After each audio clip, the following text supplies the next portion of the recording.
দেখিতে উন্মত্ত চিতে প্রভৃতি মহান অবন কৃষ্ণদাস হেন কালী দহ আগে কর দর্শন কৃষ্ণদাস কহ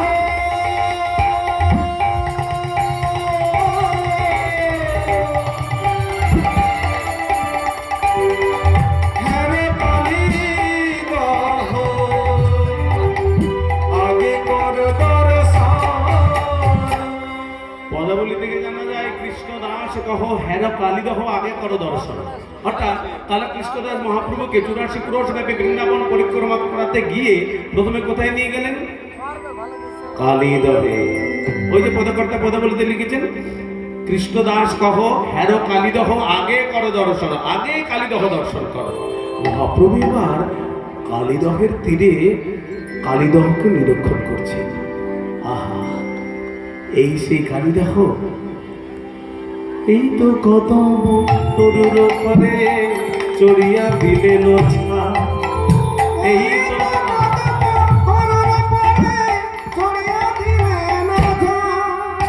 এই তো কদম তরুর পরে চড়িয়া দিলেন ছা।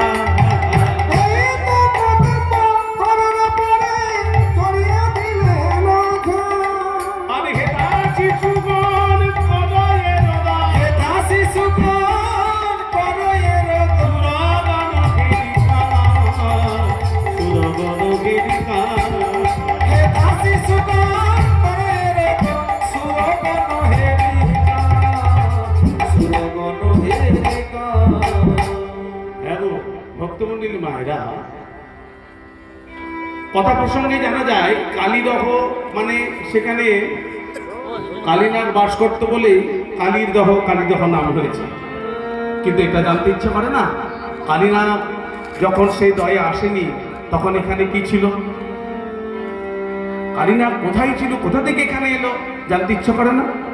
সে কথাগুলো আজকে প্রথমে জানবো। বহু পূর্বের কথা, যমুনার দক্ষিণ ভাগে যে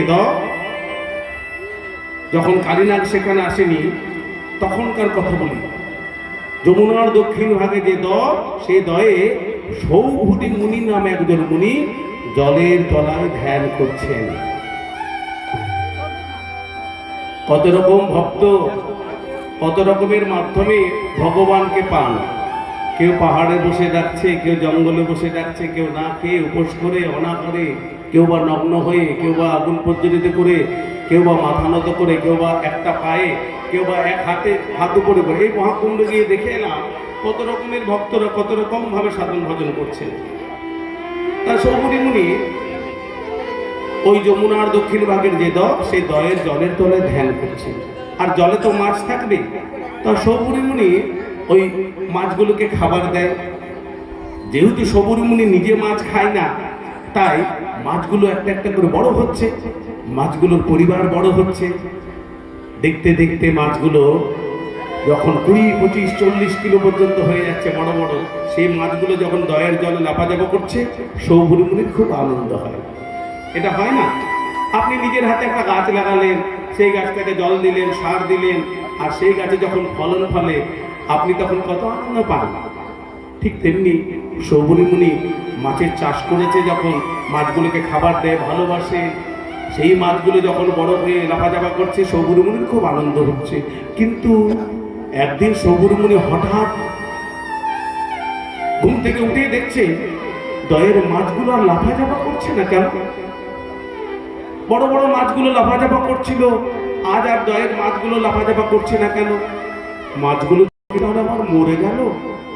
যাই মরে গেলে তো মাছ জলের উপরে ভাসবে। সৌভূতি মুনি জলের তলা থেকে উপরে গিয়ে দেখছে না, একটা মাছও তো দেখা যায় না। তাহলে মাছগুলো কি হলো? মাছ কি চুরি হলো? এই কি হলো কি না হলো সেটা জানার জন্য সৌভূতি মুনি একদিন রাতের বেলায় পাহারা দিলেন। আর যেই না পাহারা দিয়েছেন অমনি চোরটাকে ধরলেন। চোরটা কে গো? চোরটা হলো ভক্ত প্রবল গরুড়।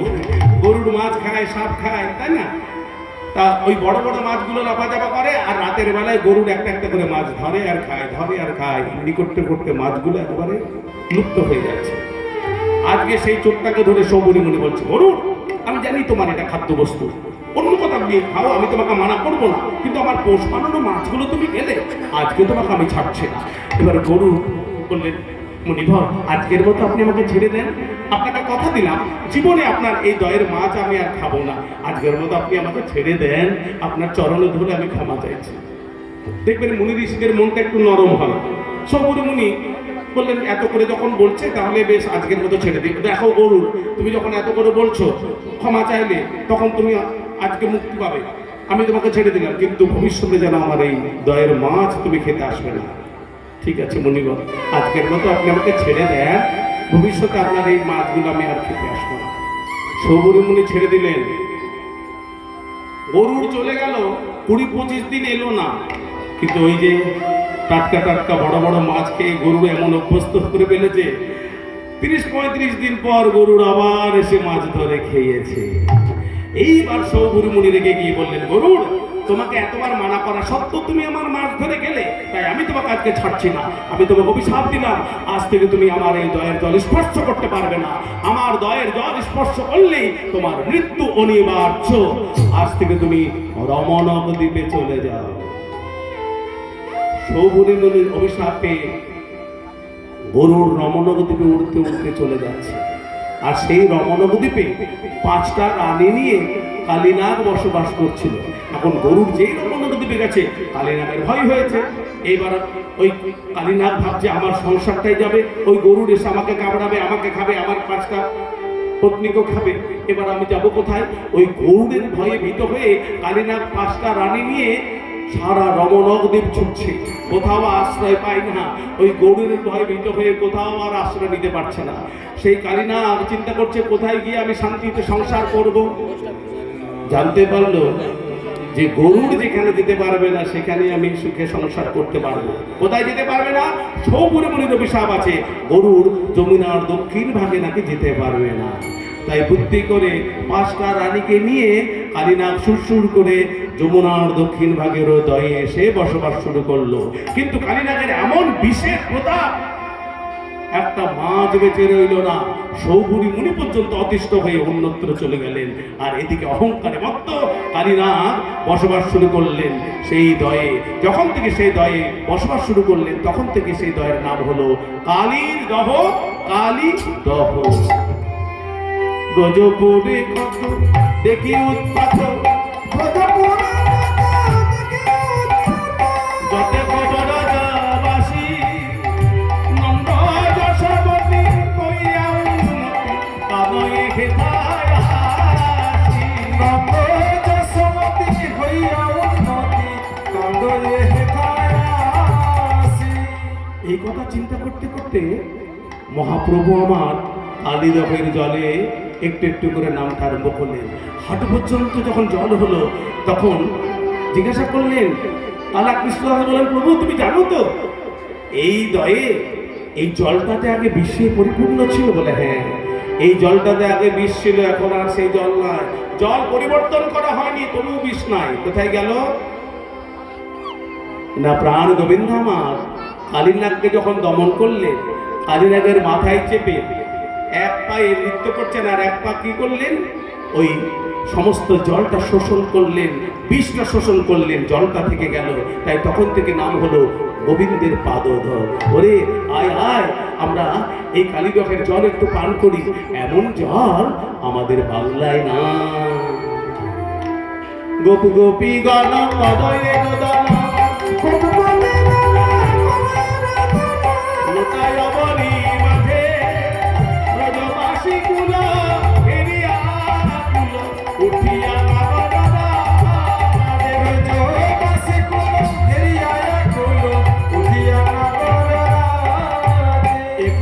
শুনিয়া বিভোর হইয়া পড়িলেন গৌরব।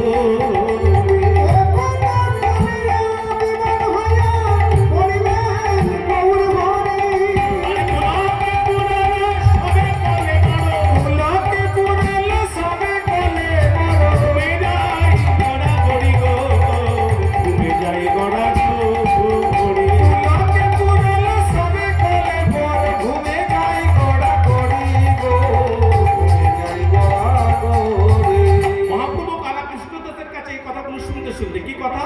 এই যে কদম গাছটা, এই কদম গাছের ওই ডাল থেকে গোবিন্দ আমার ঝাঁপ দিয়েছিলেন কালীনাগকে দমন করতে। কিন্তু কি হয়েছিল, অনেকক্ষণ ধরে গোবিন্দ যখন জল থেকে ওঠেনি, তখন সবাই মনে করলো এ কি, তাহলে দুষ্ট কালীনাগ বুঝি আমাদের কানাইকে মেরে ফেলেছে।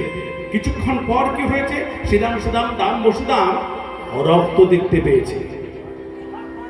ওই কালীদকের জলের উপরে রক্ত ভেসে বেড়াচ্ছে, রক্ত দেখতে পেয়েছে। কেন? কালীনাগের বিষ দাঁত যখন ভেঙে দিল গোবিন্দ আমার, তখন মুখ থেকে রক্ত ঝরতে ঝরতে সেই রক্ত যখন কালীদকের জলের উপরে ভাসতে লাগলো, সেই রক্ত দেখে শ্রীরাম সুদাম দাম বসুদাম পেরেছিল। তারা তখন হাহাকার করে কাঁদতে লাগলো। তারা চিন্তা করলো আমাদের কানাইকে বুঝি দুষ্ট কালীনাগ কামড়ে দিয়েছে। সেই সংবাদ যখন ব্রজপুরে গেল, ব্রজে সদা সর্বদাই একটা উৎসব চলছিল। ওই কানাইকে গোপালকে পেয়ে একটা উৎসব চলছিল। সেই উৎসব যেন একবারে নিথরে পরিণত হলো। সবাই স্তব্ধ হয়ে গেল। সবাই তখন কাঁদতে লাগলো। কেউ হা গোপাল, কেউ হা কৃষ্ণ, কেউ হা কানাই। এইভাবে কাঁদতে কাঁদতে সবাই যখন ঠিক করলো আমরাও ওই কালীদকের বিষ জল পান করব, আমরাও ওই কালীদকের বিষ জলে ঝাঁপ দেব। এই কথা শুনে মহাপ্রভু আমার কৃষ্ণভাবে বিভাবিত হয়ে অজ্ঞান হয়ে পড়ে গেল। জ্ঞান যখন ফিরে এলো, কৃষ্ণভাবে বিভাবিত হয়ে গৌর সুন্দর আমার ডাকছেন কাকে জানেন? আহা মোর মাতা শ্রীরামানি সখা, আহা মোর গোপীগণ, ইহা বলি কাঁদে তিন নাকি বাঁধে মাধব আকুল মন, ইহা বলি কাঁদে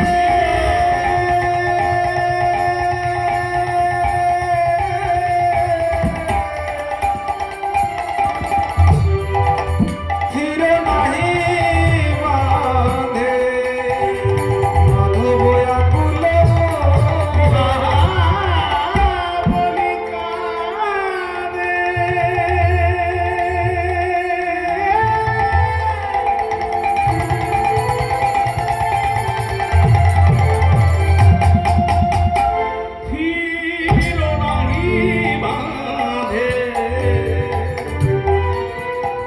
ওগো মাধব আকুল ইহা বলি কাঁদে।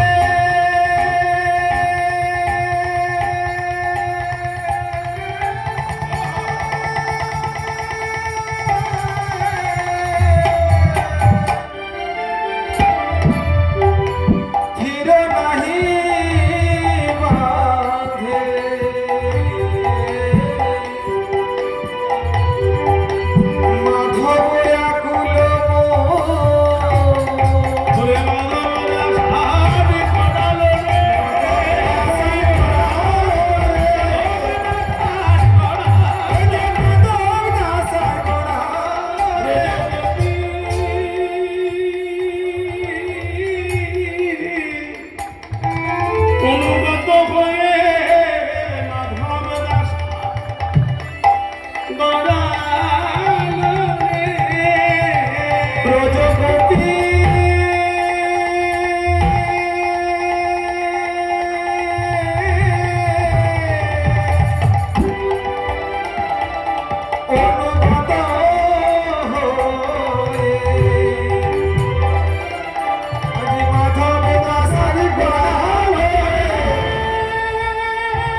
ভক্তিমতী মায়েরা, এতক্ষণ আমরা গৌরচন্দ্রিকা গাইলাম। চলুন এবার আমরা সরাসরি মধুময় শ্রী বৃন্দাবনে গিয়ে ভগবান শ্রীকৃষ্ণ গোষ্ঠলীলার মাধ্যমে কালীনাথকে যে কৃপা করেছেন সেই লীলা সাধন করি।